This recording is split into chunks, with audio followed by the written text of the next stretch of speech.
Day 9 featured a scrimmage for the Houston Texans, a potentially significant injury, the end of the BS, if it ever started. Some comments from D'Amico Ryans and perhaps a new emerging star. Let's go inside the locker room and talk about it.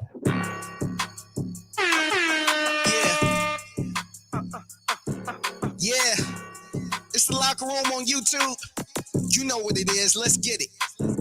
Hey, locker room. Yeah, we in the locker room. Texas talk. Yeah, you know what we about to do. Localize every angle's what we really do. We the source. We the pulse of the city too. Landlock. Got the game in the headlock. Localize every time. Can't stop. Won't stop. Welcome to the locker room, number one source for Texans daily digital content. I'm Landry Locker. You can hear me Monday through Friday, 10 to 2 on Sports Radio 610, which is the number one source for Texans radio content. A lot of interviews with players throughout the week, a lot of interviews with players on here. Keep it locked. If you're a Texans fan, let's ride. If you're not, keep it locked because this is the best place to get the pulse of what's going on with the Texans. Just got back from day 9. There was a scrimmage. There was a packed house. There were a lot of people waiting. And there was perhaps the end to a storyline that maybe we've been talking about a little too much. Subscribe, like, ride along, all that type of stuff. Appreciate you for coming through. Let's start. And I'll go through. I'm going to go in depth for you. You know, this isn't, I'm going to go in depth for you. I'm going to take you to practice. You're going to feel like you were there by the time you leave here. I can 100% promise you that. So I appreciate y'all for coming through. Biggest takeaway today. Let's start with it right now. The CJ Stroud quarterback controversy, quarterback competition, all that type of stuff. For the last few days, it's been very clear. It's been very clear that CJ Stroud is the starting quarterback. He's been getting all the first team reps. Unless they're just going to do something completely weird, it's 100% clear. Now, the question is, someone asked me on the phone, you know, is the quarterback controversy over? I said, or the quarterback competition, is it over? I said, I don't know. I don't think so. And they said, what the hell do you mean? I said, I don't think it ever started. If you've been listening to this show, you've been watching this show, there's never been, like if we're scoring this thing in boxing terms, there's never been a 10-8 Mills day. Quite frankly, Davis Mills looks good. Like Davis Mills looks good. Like Davis Mills looks like a very good backup quarterback. And that's the thing about this. Like, this is not a situation where Davis Mills just looks like complete ass. He had some good moments today that you'll hear about when we go through everything. But Davis Mills looks really good. He looks fine. It's just clear that CJ Stroud is the guy. And it doesn't even seem like they're trying to pretend that Davis Mills is the guy is in this competition anymore. I wouldn't be surprised if tomorrow, Monday, they're off tomorrow. We're off tomorrow. I wouldn't be surprised if Monday we get some sort of announcement that CJ is going to start the preseason game. And then I don't know when they're going to announce who the starter is, but it would almost be beyond weird at this point if, you know, next week all of a sudden Mills is getting like first team reps. He didn't get a single one today. He didn't get a single one yesterday. I don't even know that he got one 3 days ago, maybe a couple. So it's very clear. And Davis Mills is QB2. Case Keenum he's an emergency guy. He's just there. So if you were thinking that there was going to be a situation where Case Keenum beats out Davis Mills, no, not happening. CJ Stroud is QB1. Other takeaways from today, day 9 scrimmage takeaways, injury updates. Christian Kirksey, he remains out. I just don't know what they're going to do with Kirksey at this point. He's not moving well. He kind of just seems to be chilling. The linebackers look very athletic. You have Cashman doing his thing. You actually have some reserve guys like sneak making plays. Hansen is sneaky good. He's having a sneaky good camp. And some of the other reserve guys are doing really well. But it's you see the linebackers out there like at the start, and you had Harris out there, you had Cash, and you had Perriman, and it just looked right. It just looked like a ball club. And the other thing about this defense, and Tavier Thomas talked about it after practice. The other thing about this defense is that they're stopping the run. They're stopping the run. Like whether it's the D line, whether it's the linebackers, they're stopping the run. That historically bad run defense that we've seen, it seems like it's been somewhat addressed. Hassan Ridgeway is massive. Roy Lopez is taking advantage of his reps. Malik Collins looks like an effing monster. Like of all the guys that you're thinking about, I know we talk a lot about a lot of other guys because it's like it's not as sexy in the trenches, and we've seen Malik Collins now for an extended period of time, and there's like new guys. But Malik Collins, he's the guy that they saw and they decided to pay. He kicks Kenyon Green's ass consistently one-on-one and like in one-on-one drills. And I think he's making Kenyon Green better. I'm not going to sit here and say that, Malik Collins turns into Quinnen Williams or something. But if you look at what Quinnen Williams was before Robert Saleh, who's one of D'Amico's mentors, and you look at how much better he got in that scheme and with that type of coaching, which is the same type of coaching that D'Amico Ryans is going to give him, I do think there could be a big jump in Malik Collins, and I think Malik Collins could have a effing really, really good season. Rankins, he's also going to be in the mix, but I'm telling y'all, look out for Collins. He's going to be wreaking havoc.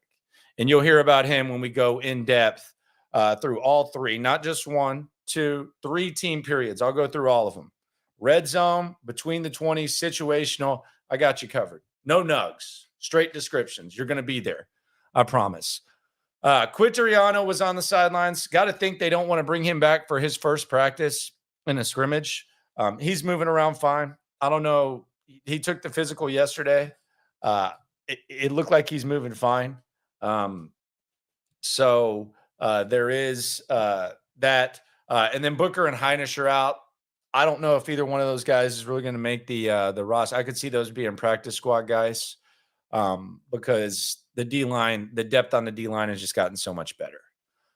Other stuff from today, Titus Howard exited practice.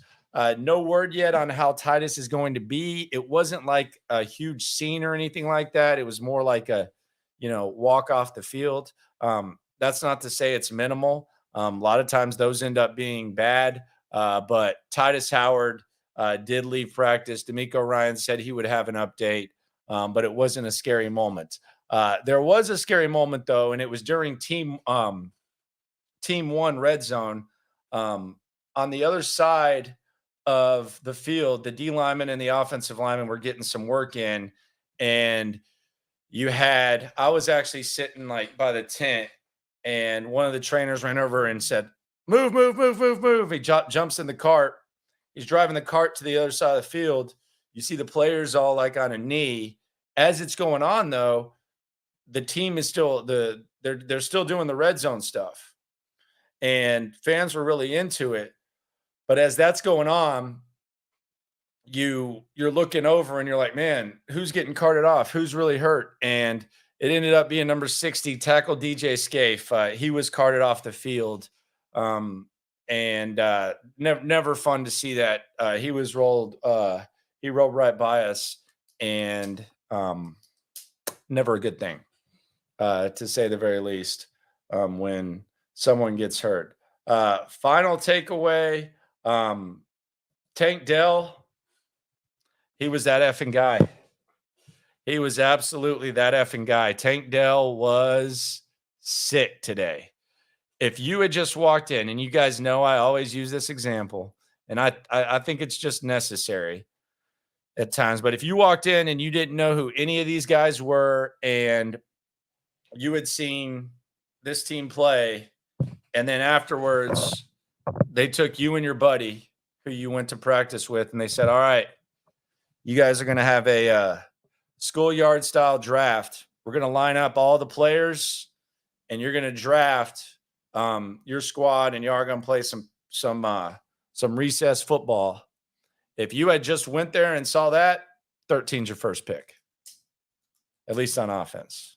13's your first pick. That's how good he was. He was catching passes up the middle. He was going up and getting it. He was going down and sliding and getting it. He was catching it on the sidelines. He was lining up on the outside. He was lining up on the inside. He was going in motion. Tank Dell was that dude today. Tank Dell was phenomenal today.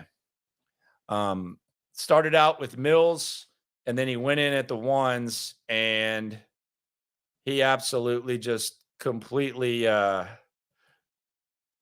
did his thing. Tank Dell. He was solid. Really, really, really solid. So let's go through practice. Appreciate everyone for coming through. Be sure to like the video before, during, after, whatever. I'm marking the questions. I'll get to those.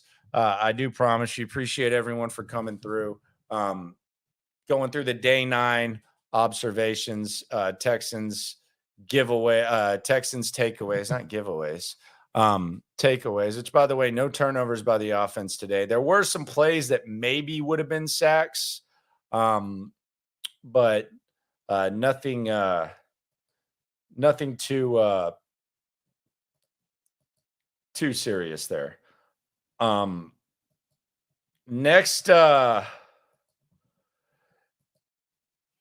Next takeaway, and this was at the start. This was special teams. On special teams, you had Kendall Sheffield, cornerback Kendall Sheffield, who is a guy that we really don't talk about too much, and I'm not sure that we should.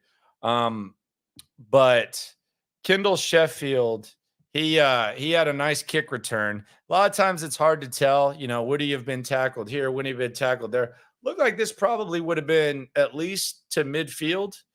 And I don't know how they look at this, and I don't know how they should look at this, but I do wonder. First of all, I wonder what they think of Shaq Griffin. Given the fact that it's clear that Steven Nelson is going to be the starting corner, do they look at Shaq Griffin as like a must-be on the team type of guy? I don't know. I've watched Shaq Griffin. He's been okay. I would think that they would want to keep him for depth. But if someone like Kendall Sheffield can return kicks well, if Tank Dell is going to play it's practice, but he is going against a really good defense, or at least a good secondary. If Tank Dell's going to play like this, do you want him returning kicks? Maybe you want him to return the occasional punt. I don't know how coaches look at it. I don't know how D'Amico looks at it. There's some coaches who say, I don't give a shit. The playmaker is going to be the playmaker, and he's going to return it. But is the coach going to look at this and say, hey, I want Tank Dell not to return kicks, and because Kendall Sheffield could maybe be the best kick returner, do you look at him and say, okay, this guy's going to get a roster spot? Or do you look at it as, who gives a damn about kick returns? You can call a fair catch inside the 20 and they take it to the 25 anyway, so who gives a damn? I don't know. But I do think Shaq Griffin is worth looking at, because there was a time where we were talking about, what are they going to do with Steven Nelson? Could Shaq beat out Steven Nelson? That's not happening. Now, how much better now? So now it's comparing Shaq to these other guys. I can't really tell if there's like a huge gap. And you got Des King on the roster. You got a lot of stuff going on. You got Tavier. So you might, Kendall Sheffield might not even have anything to worry about. So that was how it started. Forever Royal must be late to the party. Amari Rogers isn't on the team anymore, my friend. You're in timeout for that, sir. Sorry, Forever Royal. I'm going to put you in a little 5-minute timeout for that. 5 minutes. Just 5. Just think about what you've done. He's on the Colts, sir, as prime time. Looking out. Shout out to prime time.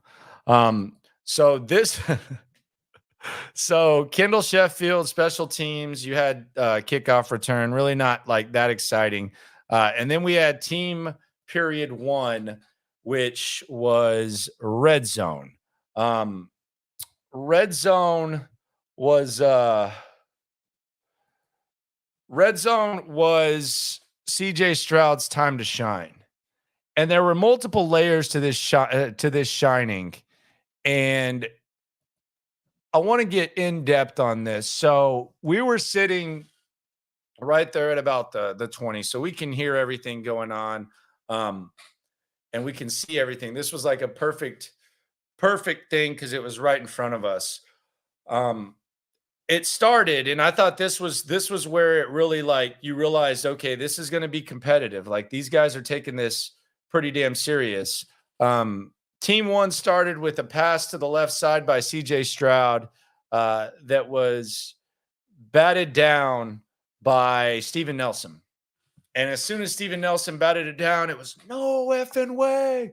Hell no. And the defense just, they're throwing their hands up. They're like, let's go. Defense has kind of dominated camp for the most part. I mean, offense has had their stretches, specifically the last few days. It seems like they've kind of found their groove. And they would find their groove in this period. But Steven Nelson kind of set the tone that, all right, this is going to be intense. And you could see how intense, like, this thing started getting. So you had a quick pass to Dameon Pierce, and then you had one of the plays of the day, and this is where the crowd kind of really got into it. You had CJ Stroud throw a pass in the right corner, and it was in the right corner. It was somewhat of like a wheel route. Dameon Pierce jumps up, catches it. You hear his body thump, inbounds. He catches the ball. He gets up. He kind of does like a little spin, like a little Rock Boys thing, spins the ball, and Dameon Pierce scores the touchdown, the first touchdown of practice. Perfect throw by CJ Stroud. Really, really good. Really good catch by Dameon Pierce. And I mean, he looked like, I know that's one of the questions about him. Like, can he catch the ball? Well, we know he can catch dump offs, but this is the type of stuff that's going to get you a lot of opportunity. Dameon Pierce catches a touchdown from CJ Stroud. Then it was time for Mills to come in. Mills, again, he's looking fine. It's clear who QB1 is, but Mills comes in with the second team. His drive gets capped off by pass interference in the end zone, at the front of the end zone. It was like in the front middle. So I guess they pretty much just gave him the touchdown because they weren't going to do any like goal line or anything like that. So Davis Mills leads the twos there.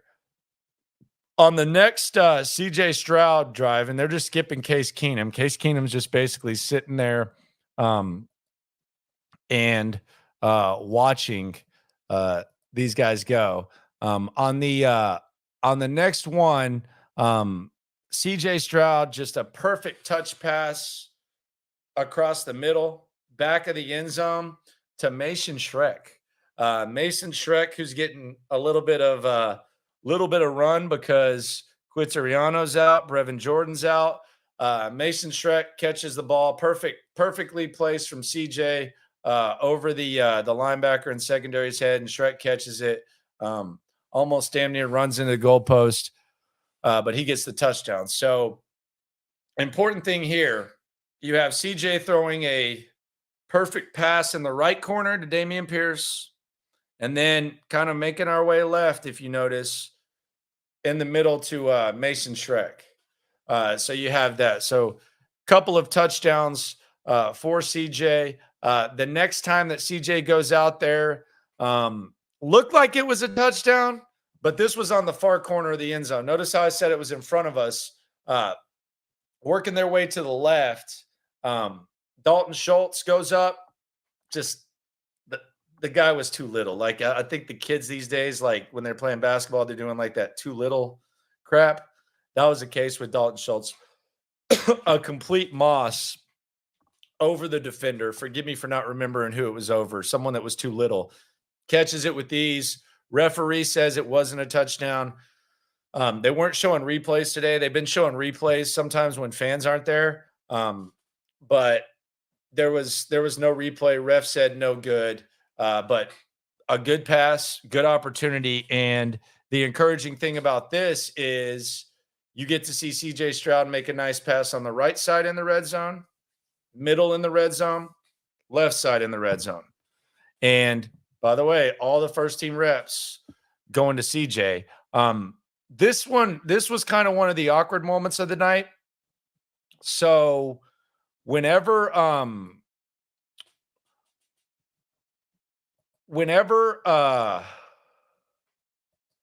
I like this question from Nick G. I'll tell you, I got one thing that CJ does way better than Deshaun Watson already, and it's not even close, and he still does it better than him. I'll get to that at the end when I read the comments. But that's a really good-ass question, and I've got you covered at the end of this because it's blatantly obvious. And it's something that Deshaun still very much struggles with, that CJ Stroud does well. Might not seem like a big deal, but I think it really matters. I'll get into that at the end of this because I'm really glad you asked that question, Nick. I appreciate that one. So yeah, you had CJ throwing all over the field. Team period 2 red zone is going on, and right as this is happening on the right side of the field, that's when you had DJ Scaife go down and get carted off, and the guys still kind of had to practice, but they were kind of looking over there like, okay, who's down? Ended up being DJ Scaife. You had CJ miss Nico on a fade, and then we had the end of team period 1, and I think the guys got like a 6-minute break. So that's team period 1. CJ Stroud, really, really good in team period 1. Team period 2. You guys are mean. Someone's saying who on the injury. Good Lord. Team period 2. So team period 2, we've already had red zone. Team period 2 is between the 20s. So they're going from 20 to 20. And as soon as you get to the 15, they're flipping the field. So CJ Stroud is going right to left. I'm in the down corner of the end zone where you walk in by field 3. CJ's going right to left, and Mills is going left to right. And they're just kind of rotating and going back and forth. Team period 2, it began with I got massage jokes now. Team period 2, it began with a short pass to Pierce on the left side, had a double stack, and then kind of had Pierce on the left, and then a quick shot to Woods. I don't know if we're going to like this play or not. Maybe not. They ran it a couple of times. I think it might keep the defense on its toes. There might be times where it gets a little frustrating. Basically, Woods just on the right outside the tight end, and just a little pass to him. We had that a couple times there to Woods. Next play, a possible sack of CJ. You can't tell, like, would he be able to elude it? Would he get taken down? And then you had an uneventful toss to Singletary, although he did cut up field. Again, it's just a matter of would he have gotten tackled or not. A John Mechie sighting on team period 2 as well between the 20s. You had a nice little touch pass to Mechie to move the chains. You had CJ Stroud over the top. Mechie catches, goes out of bounds. Chains moved. And then you had a play that was really interesting. There were a couple of times that maybe the play was a little bit too long developing for the offensive line to be able to hold it. But there was a little of a CJ Stroud takes it under center. Someone asked if CJ's doing a good job under center. He's doing fine. Takes it, little fake pitch action, spin.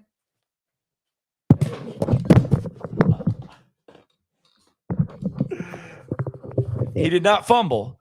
And then a little toss to Tomlinson like that. It was a little smoother than that. but a little fake toss pass to Tomlinson, and the crowd went crazy, just like the crowd probably goes crazy when you drop your mic. Davis Mills then came back in, and Davis Mills came in, and this is where the Tank Dell show starts. This is where Stitz is saying, put that on a blooper reel. That was some good play action, actually. That was what it looked like one time when it was too slow developing. I don't know if Kenyon Green got blown up or not. But the play action, that was definitely a nice fumble. But this is where the Tank Dell show starts. So you have Tank Dell, 2 catches on this series from Davis Mills. One of them was to the left, and then there was another one to the middle. And the one across the middle was actually a free play. There was a flag. I think it was offsides. But Davis Mills found Tank Dell, who started off running with the 2s. But after this impressive series by Tank Dell, in which he had 2 catches, people talking about vitamins. No, I didn't have no vitamins. I'm straight. But after this Tank Dell thing, the starting with the 2s with Mills, Tank Dell was with the 1s after that. And Tank Dell was with CJ Stroud after that. And Tank Dell really stuck out the whole time, starting between the 20s. CJ came back in after that. He was going right to left. That was a Brock Osweiler play action, like a mug. That was like a fumble throw. That was like ass fumble. So CJ back in, Dell and Hutch with the 1s. Interesting thing about Hutchinson, and it's really a thing with all of these receivers, but it seems like they like Hutchinson in the slot. Keep an eye on that. They like him on the outside too, but maybe they're just trying to get him comfortable. But it seems like they like to line Hutchinson up in the slot. And they actually had trips at one point with Hutchinson in the slot. I think Mechie was on the outside. And then you had Schultz, and they threw the ball to Schultz. Schultz was kind of like the closest inside, closest to the tackle. And you had Hutch in the slot, and you had someone on the outside. And they went to Schultz. Then you had a couple of meh plays, the run plays where you really can't tell what's going on there. And a Steven Sims sighting. I know someone asked about Steven Sims. I know Mark Vandermeer, for some reason, loves Steven Sims, number 82. Steven Sims just lined up traditionally on the outside. He caught an out from CJ Stroud. And we had like a Steven Sims sighting with the 1s. Then we had the worst play of the day. And they need to rip this one up. This one, I mean, I don't know how they want to do this, but like, just if that's in the playbook, rip that crap up and get that the hell out of here. They ran a weak ass reverse to Nico Collins. Slowly developing. The defense was already in the backfield no matter what. Just completely blown up. They tried to run a reverse with Nico Collins. Again, I wouldn't put too much stock in this, but if Nico Collins had done this in a game, there would probably be like 8,000 comments about how pissed off people were about that play. So whatever the hell that was, let's not run any more reverses like that. And if we are, let's block better. And if we are, maybe not use Nico Collins. A guy that D'Amico Ryans mentioned during minicamp and during OTAs that's getting a little bit of attention, Jesse Matthews, number 41. Jesse Matthews had a couple of really good catches. One was on the sidelines, nice little touch pass from Davis Mills. The referee called it inbounds. I thought it was inbounds. It was probably like 20 feet away from me, like right in front of us. As soon as though Matthews caught the ball, Eric Murray came over to the ref, and Eric Murray was like, he's way fucking out of bounds. He's right the F over there, is what Eric Murray said. So Eric Murray didn't think that he caught it. I thought he did. And that period, that section of the period concluded with Matthews catching another one on the far left side. I don't think Matthews is like some sort of threat to make this squad because there's just too much talent. But I would say this, like if Jesse Matthews had been in camp last year or the year before, he would have a chance to make the 53. Whatever that's worth. He's pretty solid. I bet you he has a pretty damn good preseason. I could see Jesse Matthews being one of those guys that shines in the preseason. Hopefully you can get him on the practice squad.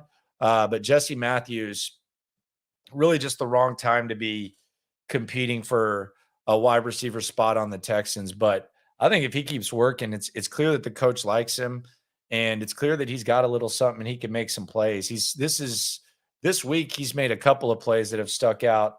I think he ended team period one on Tuesday or Monday with a nice sideline catch that had everyone going nuts. Actually, he ended practice, if I'm not mistaken. It might have been team 3 or 4, and it's clear that D'Amico likes him. It's just kind of the wrong time for Jesse Matthews, but he's making some damn good plays, for sure. 100%. Really, really good plays. Low-key beast. He's a good practice player, man. For sure. No doubt. I curse and then censor myself. Yeah, that definitely happened. Got to satisfy the folks, satisfy the people. So we had a 6-minute break after that. And again, to reset, team 1, the CJ Stroud show, the red zone. Team 2, Tank Dell time. Tank Dell starts out with the Mills. Then he goes to the 1s, never goes back to the 2s. Or he might have been out there with the 2s a little bit, but he was with the 1s for a large portion. Now, team 3, this is where the defense makes a statement. And this has been kind of a thing with this defense. They've won, like if we're talking about who has won the battle between defense and offense, it's been the defense. But the offense has kind of shown some things. But every time they do, the defense kind of answers in a big way and lets them know, hey, we're the best unit on this squad. Or at least they think that. And this started off immediately in team 3. And team 3 was just traditional situational football.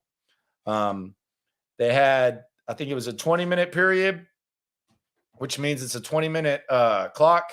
And they were actually keeping the clock. They start out 1st and 10. And this is like traditional ball. Didn't end very well either. Would have been a frustrating time for a fan if you'd seen this. But in team 3, who did I say to look out for? Who did they pretty much tell you they liked when they got a look at him and they decided to pay him? Malik Collins. That mean bastard blows up the offense 2 straight times. 2-piece combo. Breast and leg. Breast and thigh. What's the best 2-piece combo? I'm a breast and leg. I'll go breast leg. Some people like thigh. I'll go breast and leg. Malik gets a sack. Would have been a sack on CJ. Kind of slaps him on the shoulder pad. And then they tried to run the pill to the left. Completely blows that up too, and makes a statement. And you can kind of tell that they're really feeling it when Malik does that, because this is where it gets real exciting. And this is where that dude, like one of the biggest stars of camp, Will Anderson. Will Anderson comes in, and Will Anderson gets a sack. He blows by the defense, and Will Anderson, never heard him cuss. Talked to him last week. Seems like a swell fella. It was a great interview. Go check that out on the Odyssey app. You can actually, the link is on here, I believe, on the community section of this page. But Will Anderson gets a sack, and then he just yells, "Let's fucking go." throws his hands to the side, doesn't even stop, break stride.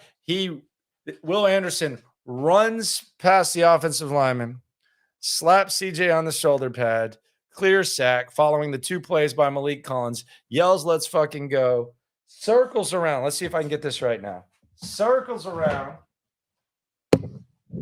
Twice.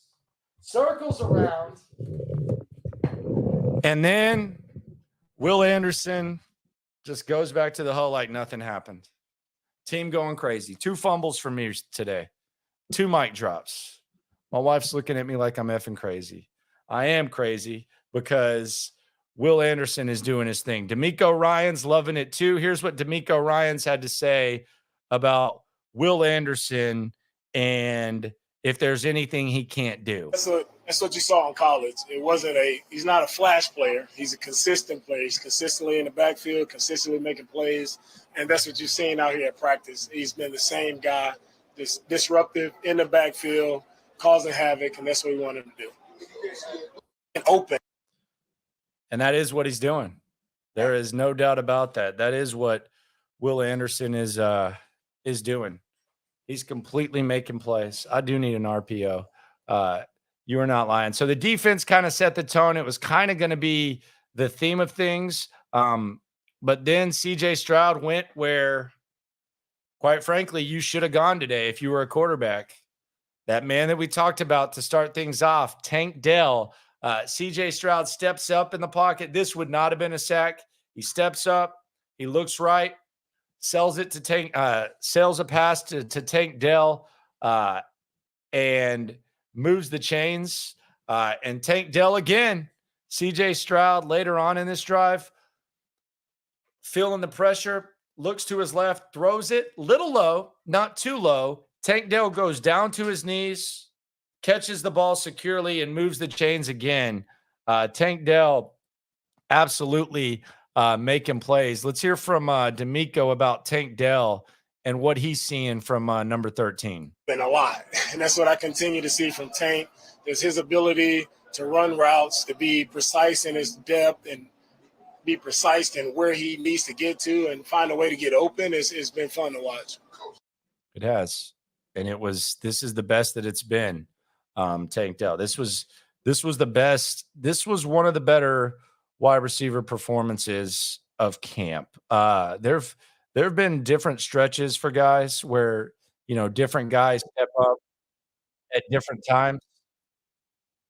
And Tank Dell has been the best. This was the best that a wide receiver looked all of camp.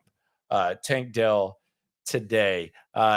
Really kind of anticlimactic after that. You had a sideline dime to Woods from CJ Stroud. Little bit of touch to Woods on the right sideline. Woods catches the rock. And then you had a sloppy end to the situational period. Looked like might have been some bad clock management, not just by the team, but also by the person running the clock. So maybe they were telling them something different and it was a different situation. It looked like kind of 7 seconds ran off that shouldn't have. But there was a situation where, at least on the scoreboard, it said there was 11 seconds left, and CJ tried to scramble up the middle, and then they spiked it. They stopped the clock early. It was just kind of a rough end. A couple of attempts in the end zone from like the 25, kind of like that no man's land. You had one short to the tight end, and then at the end you had CJ Stroud rolling out, trying to buy time, and then just kind of had to heave it up, and that's where they ended practice. So somewhat of a sloppy end, but just to reset the themes, and I appreciate everyone for coming through. Be sure to subscribe and like. I'll get to the questions after this for sure. Some of you are asking questions I think I've already kind of answered. Landry Sanchez. Rex Burkhead spin move. Don't insult Rex Burkhead like that. Jonathan Dixon, I'll get to your comment as well. But I already teased there's one thing CJ Stroud does better than Deshaun Watson did as a rookie, and even right now. I'll let y'all know what that is in the questions. But let's just reset the biggest takeaways, things that you need to know most here in the locker room. Let's start with an injury report. Christian Kirksey's still out. Quintariano still out. Seems close. Booker and Heinisch out. Not sure that those guys make the squad. They probably need to show something in preseason. Could end up being practice squad guys. DJ Scaife carted off the field.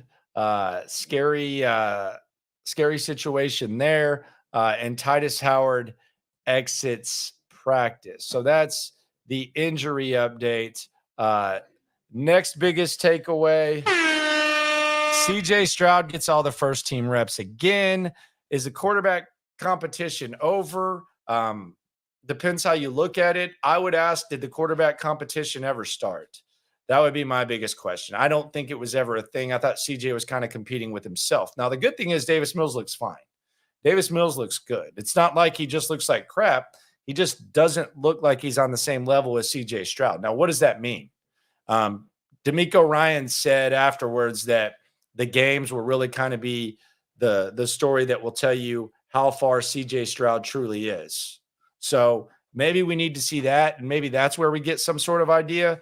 But at the moment, CJ Stroud's getting all the first team reps. Do with that what you will. Do they change? Do they try to get do they try to get cute? I don't know. But CJ Stroud is getting all the first team reps. Period, point blank. End of story. Final takeaway, Tank Dell was that dude. Tank Dell looked like a do-it-all slot receiver. He looked like a guy that could make plays on the sidelines. He looked like a guy that could make plays up the middle. He could go down and get it. He could keep his feet in bounds and catch the ball on the sidelines. Tank Dell at this point, after today, might be having the most impressive camp of any of the receivers. He's up there. And I would say that Tank Dell right now has been interesting. Let's get into the questions before I get out of here. Has your CJ Stroud ceiling projection changed at all since watching training camp in person? Not really. I think I said the ceiling was, Dak / Cousins-ish. I don't think that's a bad thing to be at all. You can win games with those guys. And we'll see how CJ looks in actual games. But I think he's in good shape right now. He's looking good. C. Royo asks, how is Andrew Beck looking? Hopefully like a blocking machine. He looks great.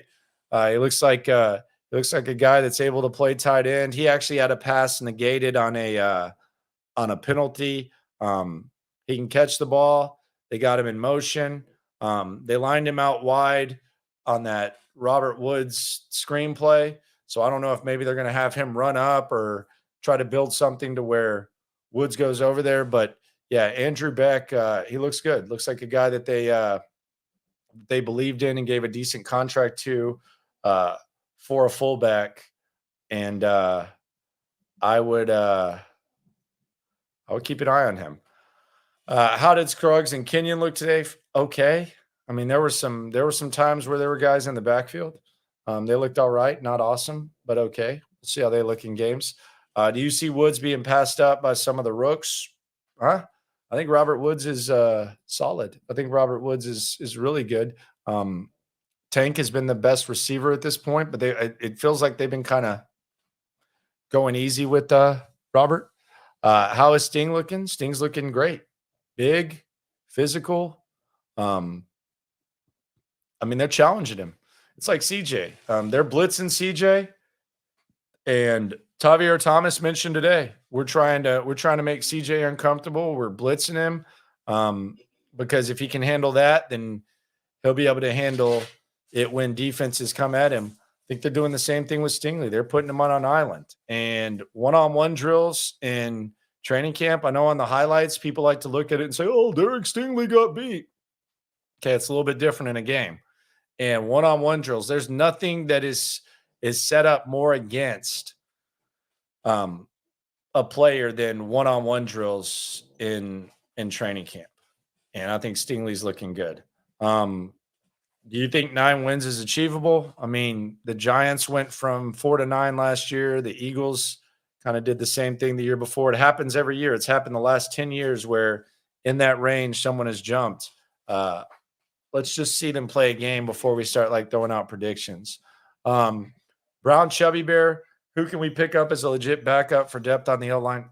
I don't know. Go look up backup O-lineman. What are we doing here, Brown Chubby Bear? Come on, man. Love you, dude. Jeez. Who are we picking up for backup O-line? I don't know. Or freaking O-line scout. Edward asks, being out there today, you can tell they're a much better team. Yes, you definitely can. Now, what is that saying? That's saying they might not be a historically garbage squad. Kay Harrington Anderson, Defensive Rookie of the Year. Wouldn't shock me at all. How did the secondary look? They looked fine. Didn't look bad. Red zone, but didn't really. I mean, I would say they kind of controlled things at the end. Steven Sims is intriguing. I told you he had the catch with the ones with CJ, just the traditional. He had the he's been returning some punts. He's been fine. Can we get an Eric Murray update? Really? He's fine. I heard him drop an F-bomb. I think Eric Murray's in his perfect role. I think he's going to make this team, I would think. How is Desmond King? And does he have the nickel unlock? Tavierre Thomas. Tavierre Thomas looks really good. Desmond looks fine too. They're not like sticking out, making mistakes. Mike says Beck is the starting fullback. Who is his backup? I don't think they're going to have a backup fullback. If they want to put someone in at fullback to like block, I think it would be one of the other tight ends. But they're definitely not going to carry 2 fullbacks. They might have one on the practice squad, but I don't even know if that's a given, especially with Harrison being likely out for the season. How is Stroud's camp compared to Watson's first camp? So this is what I would say about those two. And I was at both. I think that Deshaun was like, the offense was not moving as smoothly with Deshaun, but it didn't. But that's because the system was not. It almost seemed like Deshaun was trying to run a system that he shouldn't have been running, and that O'Brien was trying to be as creative as he possibly could, and it just wasn't really a good mix. This system seems kind of good for CJ. Like it seems like they're putting him in good position. It seems like he has good chemistry with the receivers. But the one thing, and I teased this at the start of the show, the one thing that CJ does better than Deshaun Watson that's not even close, and Seth Payne has always brought this up, he sells the fakes a hell of a lot better. I don't know if it's just like something that Deshaun's not good at. I don't know if it's a lack of effort, but for whatever reason, Deshaun Watson sucks at selling fakes. A lot of times it almost seems lackluster. CJ Stroud on every single fake, it's sold to where sometimes you have to do like a double look, even when he's just handing it off to the running back. And in this offense, I feel like there's going to be a lot of play action. I feel like there's going to be a lot of movement. I feel like something that small can go a long way. But that's the one thing that CJ Stroud does way better than Deshaun Watson. I was talking about it with Seth Payne today. It's not even close. Deshaun Watson, like in the play action, it was half-assed. And that's something that you can control. Some guys just aren't good at it with effort, but he did his thing. CJ Stroud on the fakes. Well, it seemed like a small thing, but it's one thing that he's good at. How is CJ looking under center? He's looking fine. I know he tripped in the first practice. I think that was over Questenberry, but he looks fine. He doesn't look uncomfortable or anything like that. Like it's not noticeable. I think that's one of those things where if you have to think about if it's a problem, I think that's good. But yeah, he looks fine. He had a couple of good plays. He had that fake. I'm not going to spin again, but he had that fake. He had that fake spin thing that I couldn't execute. But yeah, he looked fine. Under center. Is this the best training camp you've been at? I would say I like 2018. 2018 was exciting because you were getting Deshaun for the first year. JJ was back. You had Nuke. You had Hop. Honey Badger was here. Kind of had decent expectations. 2018 was fun. It was in West Virginia too. Greenbrier. It was fun. Will Tank start as a wide receiver or come in on packages? I think there's a chance he starts. The starting wide receivers, I think it could be interchangeable. If he plays like this, you're going to have to start his ass. There's no doubt about that. How is the linebacker competition looking? Who started today? Today they had Will Anderson at left end, Ridgeway, Collins, Grenard, and then behind them they had Harris, Perriman, Cashman were the backers. Cashman's got that swag too, man. He has like the red shirt, got like the sleeves and all that. Those were the starting backers. Jonathan Dixon says he feels dumb for wanting Tyree more than Anderson before the draft. Probably should. I thought that was Travon Walker over Hutchinson 2.0, that dialogue. And I don't think that was ever a thing. That was, of all the storylines, I don't think they were originally going to take CJ. I know for a fact that at least people close to CJ didn't think that was going to be the case. I think somewhere between talking about CJ or Will, they decided they wanted both, which, by the way, if you listen to this channel, I threw out that possibility and did an entire video on it before it happened. But I think that any notion that they ever liked Tyree Wilson more than Will Anderson, I think it's just complete BS. I don't think that was ever the case. You hear them talk about him. It's clear that he was their number one guy. It's okay, though. We all have our draft moments. Drafts have made fools of us all, so don't be too hard on yourself. It'll be fine. We'll see what happens with Tyree. I don't even know if he's practicing yet. Seems like a lot of injuries for just camp. I don't know. You've had a couple, and sometimes they're cautionary injuries. I think it's pretty normal for football.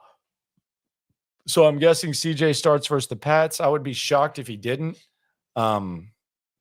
unless they're just not going to play him or they're not going to play the ones. But yeah, I think that would be a decent guess. I think they're kind of done with that crap. Is Tavier Thomas challenging King for the nickel spot?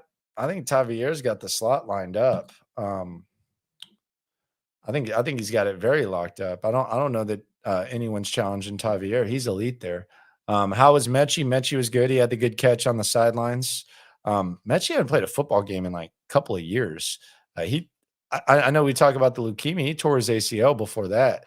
He had to watch that national championship game on crutches, which has to be painful. Can you imagine just sitting there on crutches watching your team get their ass kicked by Georgia? It'd suck.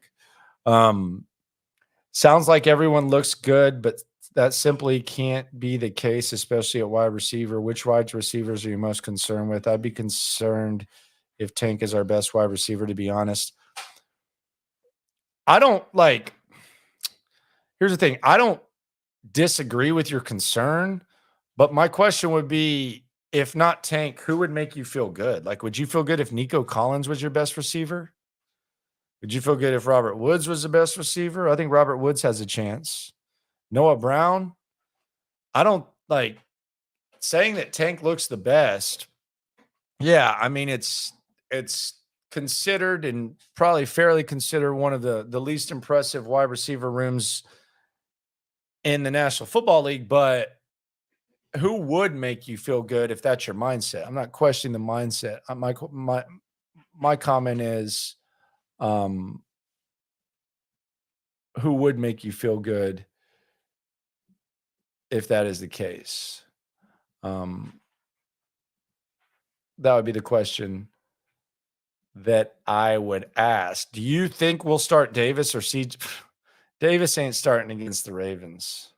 That's not happening. If it does, it'll be shocking. And I'll wonder, like, what was this week about?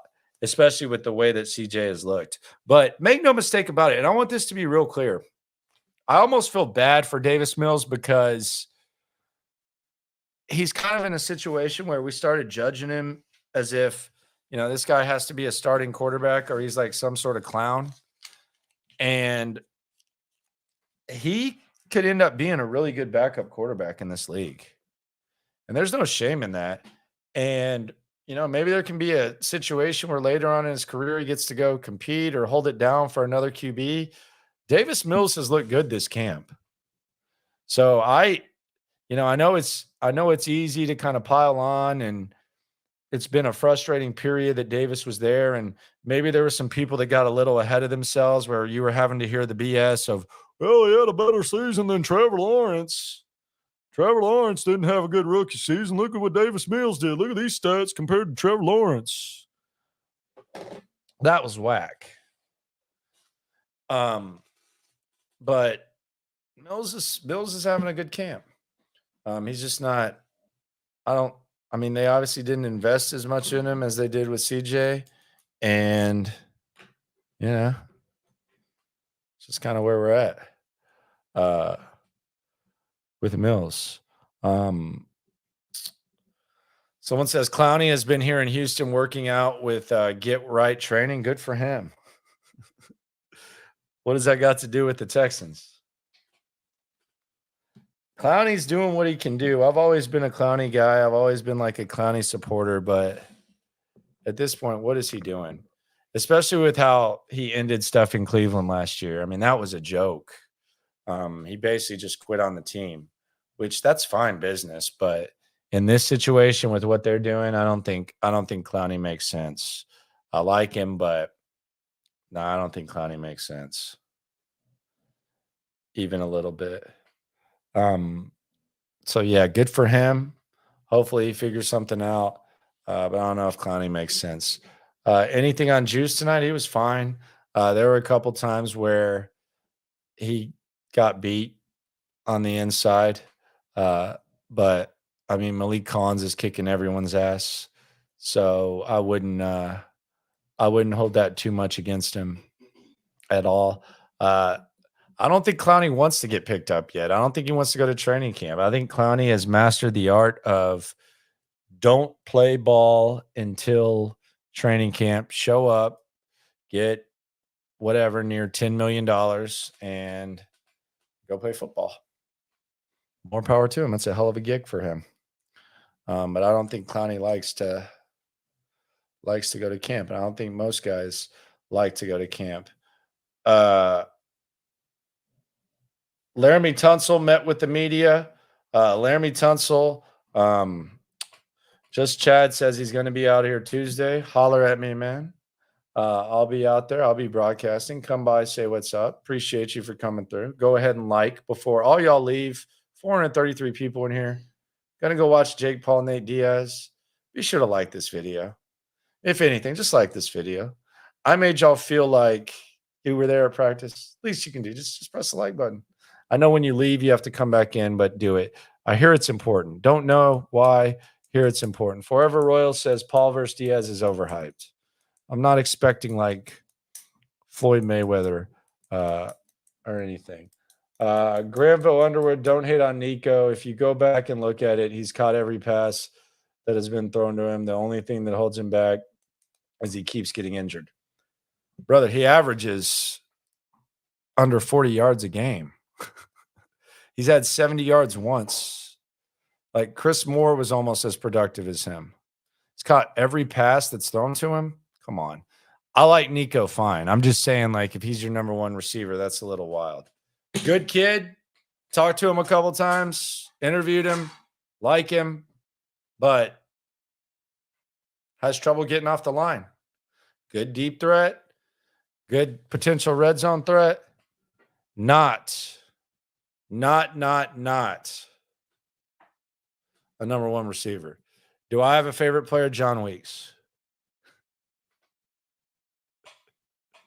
Briscoe says we need a successful spin at the end of this. You know what? Kind of read my mind, man. I'm going to try to get that right. Appreciate everyone for coming through. Some people are asking questions. I guess Joe Blue says this is why you like. Just everyone go back and like. Just do me one little favor. I keep this consistent. Just go back and like the video. I'm going to watch this Paul Diaz. Fairbairn looks fine. I'll have another video up tomorrow, next day. It's getting fun. We got a game next week. Post-game show after every game. Road games right after. Home games, got to go in the Texans locker room, get some interviews for the post-game show, the radio post-game show, and then I come back. So we'll do it then. Best post-game show you can imagine. Appreciate everyone for coming through. Subscribe, like, ride along. Those were the day 9 scrimmage takeaways. CJ Stroud, QB1, Tank Dell, Dat Dude, Titus Howard, TBD, what's going on with him. And other than that, another good day. Off day tomorrow for the Texans. I'll be back. Subscribe, like, ride along. I'm going to end this with a good spin. If I don't, then I'm getting cut. Until then, though, when it comes to this Texans thing, we're all in this together. Have a good one. I'm going to screw this up. Yeah. Yeah. It's the Locker Room on YouTube. You know what it is. Let's get it. Hey, Locker Room. Yeah, we in the locker room. Texas talk. Yeah, you know what we about to do. Localize every angle's what we really do. We the source, we the pulse of the city too. Landlocked, got the game in the headlock. Localize every time, can't stop, won't stop. Yeah, we top 2 and we not too. Plugged in daily digital on YouTube. We got taste for days.